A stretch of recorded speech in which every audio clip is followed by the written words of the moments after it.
Il fallait que nous préagissions et nous avions déjà repéré des Zaïrois qui étaient prêts à combattre Mobutu pour nous, avec notre aide, bien sûr.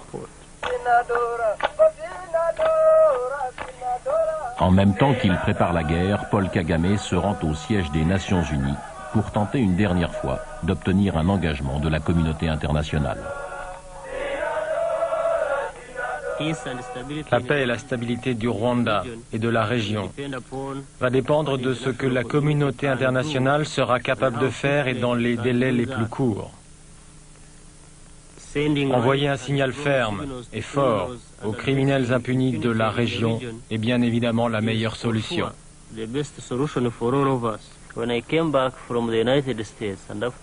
Quand je suis rentré des États-Unis et après avoir mis en garde le gouvernement américain et les Nations Unies, très honnêtement, j'étais dans un état d'esprit très combatif. J'étais prêt à prendre toutes les mesures nécessaires pour régler la situation.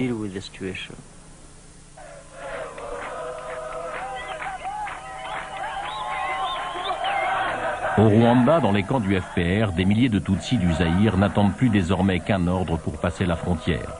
Mais Kagame voit déjà plus grand. Quitte à mener une guerre au Zaïre, autant essayer de mettre fin aux 32 ans de règne sans partage de Mobutu. Il sait qu'il peut compter sur la bienveillance des États-Unis qui aimeraient voir une nouvelle génération accéder au pouvoir en Afrique. Mais pour renverser Mobutu, une armée même entraînée ne suffit pas. Kagame doit avancer masqué, donner l'illusion que ses troupes ne font que conseiller une rébellion interne. Il lui faut donc trouver un homme de paille parmi les opposants à Mobutu. Ce sera Laurent-Désiré Kabila. Kabila a le bon profil, il est zaïrois, n'appartient pas à l'ethnie Tutsi et combat Mobutu depuis plus de 30 ans.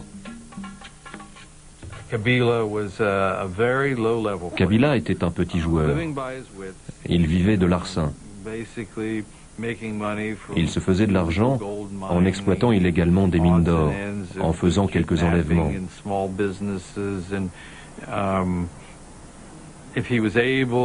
Il persuadait les Chinois ou d'autres qu'il menait une révolution pour leur soutirer un peu d'argent.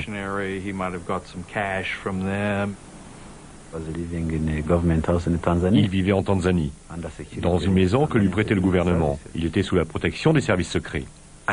Je ne l'ai jamais vu faire d'affaires illégales. Je pensais qu'il avait un potentiel, car il s'opposait à Mobutu depuis très longtemps. Et en plus, il était du Katanga, de l'est du Zaïre.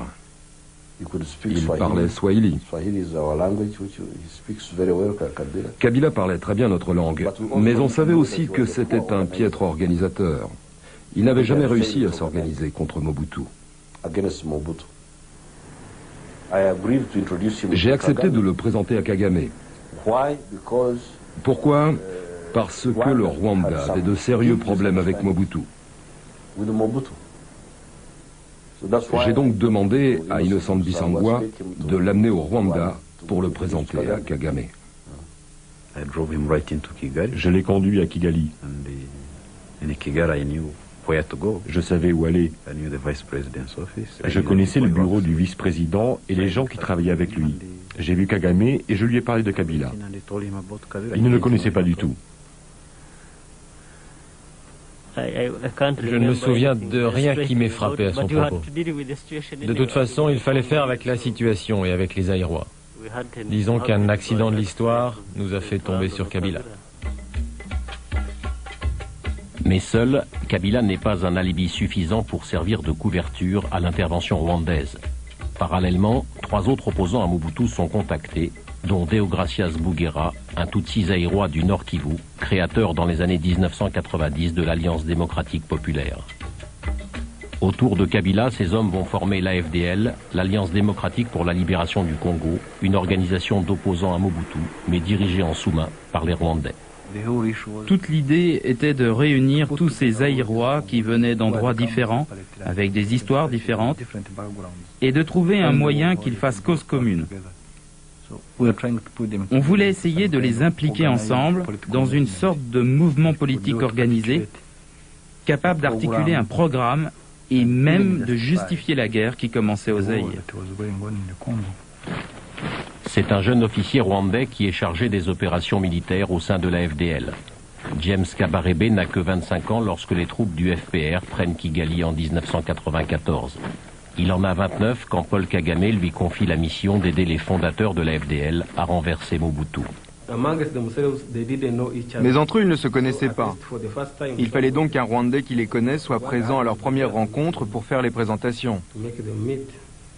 Ce jour-là, dans le bureau de James Kabarebe, je suis arrivé le premier avec mon équipe de l'ADP.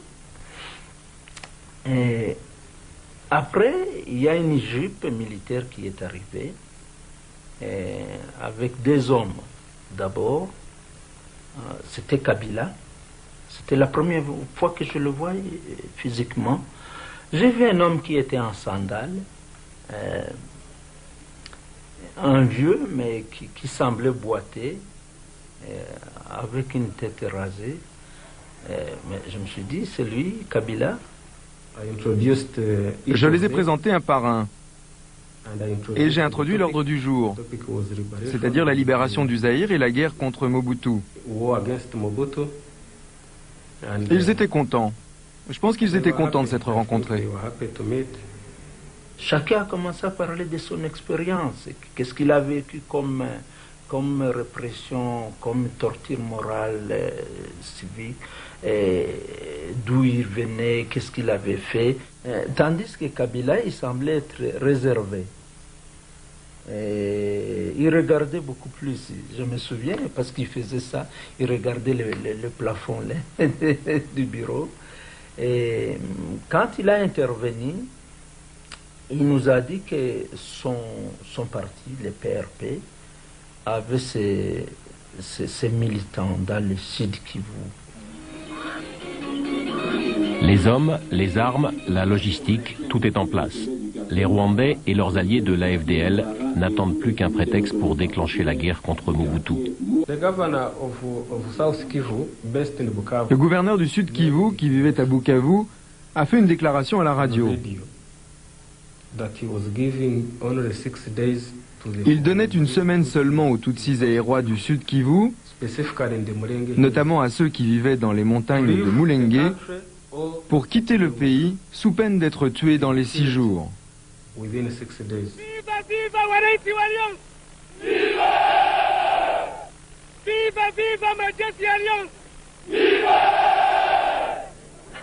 Le 18 octobre 1996, Kabila et les fondateurs de l'AFDL, à la tête d'une armée principalement composée de soldats rwandais, passent la frontière zaïroise, à la tête de 3 colonnes, en direction des villes de Goma, Bukavu et de Uvira.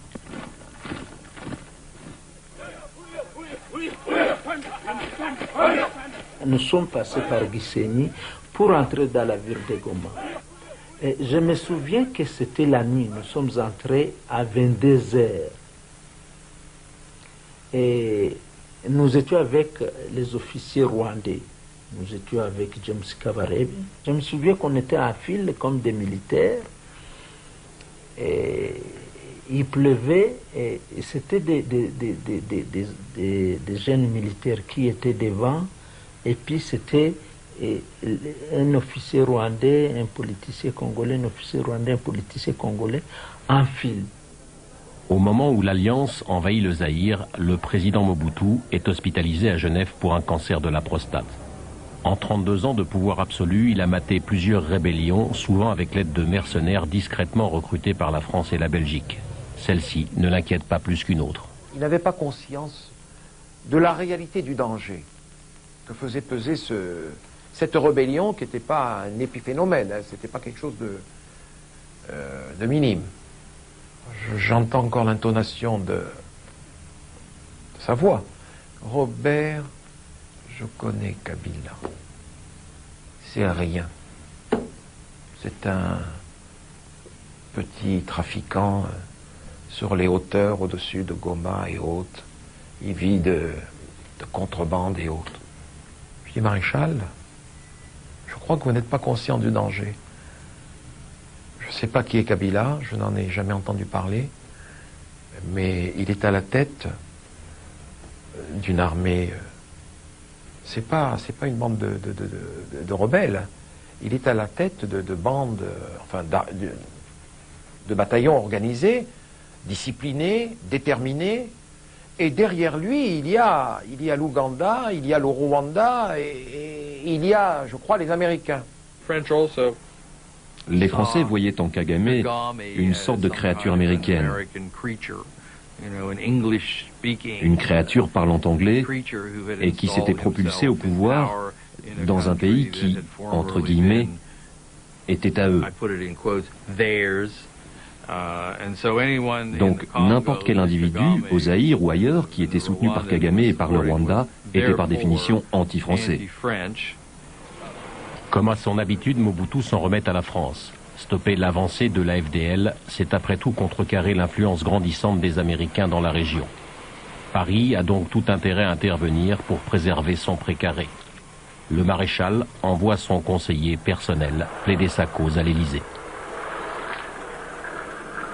J'ai exposé la situation à l'Élysée, à la cellule africaine de l'Élysée.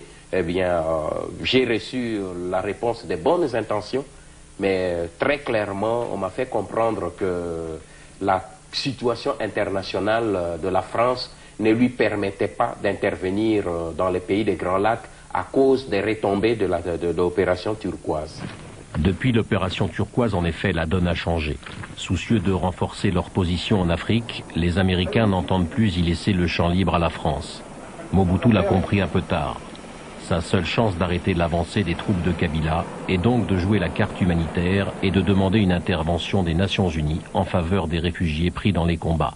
Il fallait absolument obtenir l'envoi des forces multinationales. Si le président Mobutu le demande, il dit si moi je le demande, ils n'accepteront pas. Et il a demandé que la France soit le porte-parole. La place du président Mobutu dans le dispositif français a toujours été une place non seulement importante, mais privilégiée.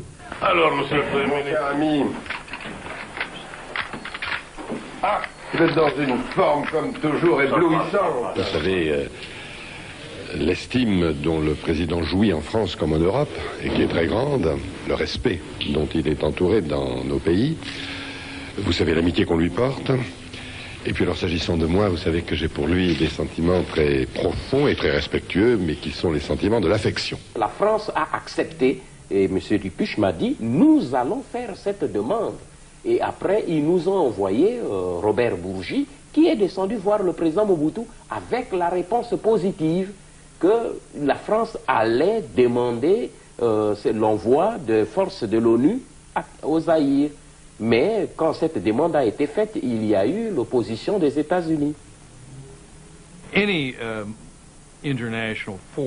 N'importe quelle force internationale envoyée au Zaïre fin 1996,